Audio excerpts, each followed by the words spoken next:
Málo ktorý deň pre nás pripravil takú historickú lahôdku ako 12. september. 12. septembra 490 pred našim letopočtom Aténčania zvíťazili nad Peržanmi. 12. septembra 1683 bolo turecké vojsko porazené pri Viedni. Ani obrovská presila vojakov z Ázie nezvíťazila nad menším počtom Európanov.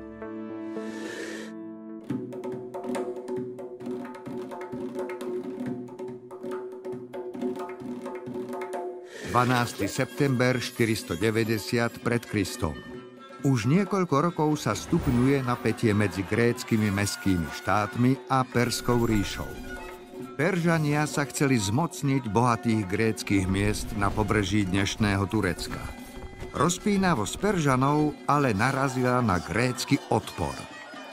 Kráľ Peržanov Darejos.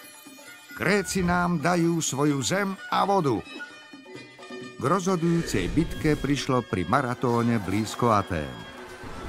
Peržanov bolo 40 000. Oproti ním stálo 4-krát menej Aténčanov. Ostatné grécke mestské štáty vojakov neposlali. Napriek tomu boli Peržania na hlavu porazení.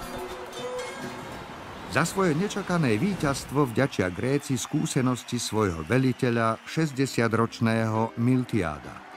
Dal povel k rýchlemu útoku. Jediné slobodné grécke mesto za jedinú hodinu porazilo najväčšiu ríšu tej doby.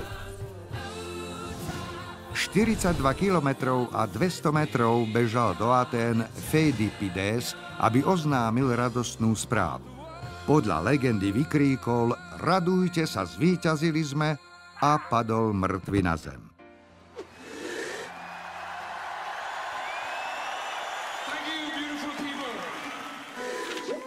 12. september 1683.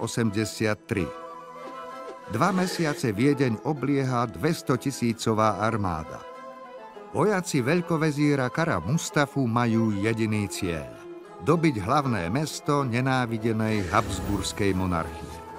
Keď padne Viedeň, otvorí sa Turkom cesta na sever, do Poľska. Kara Mustafa.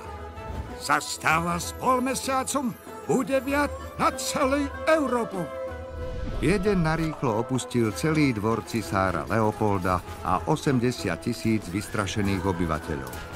Obrovskej tureckej presile mali vzdorovať nové zosilnené hradby, 11 000 vojakov a 5 000 dobrovoľníkov. Po niekoľkých týždňoch bolo jasné, že mesto dlho neodolá. 300 diel bez prestávky ostreľovalo hradby. Obrancom dochádzali zásoby. Po každom tureckom útoku bolo obrancov menej a menej.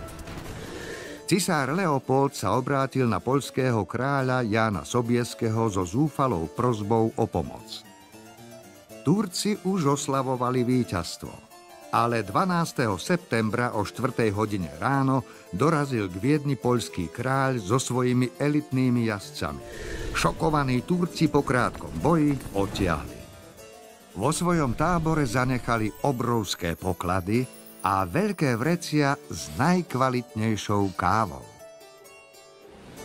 V jeden deň nám história pripravila 2 udalosti, ktoré nám dodnes pripomínajú maratónsky beh, kvalitná viedenská káva, ale aj napätie na európskych hraniciach.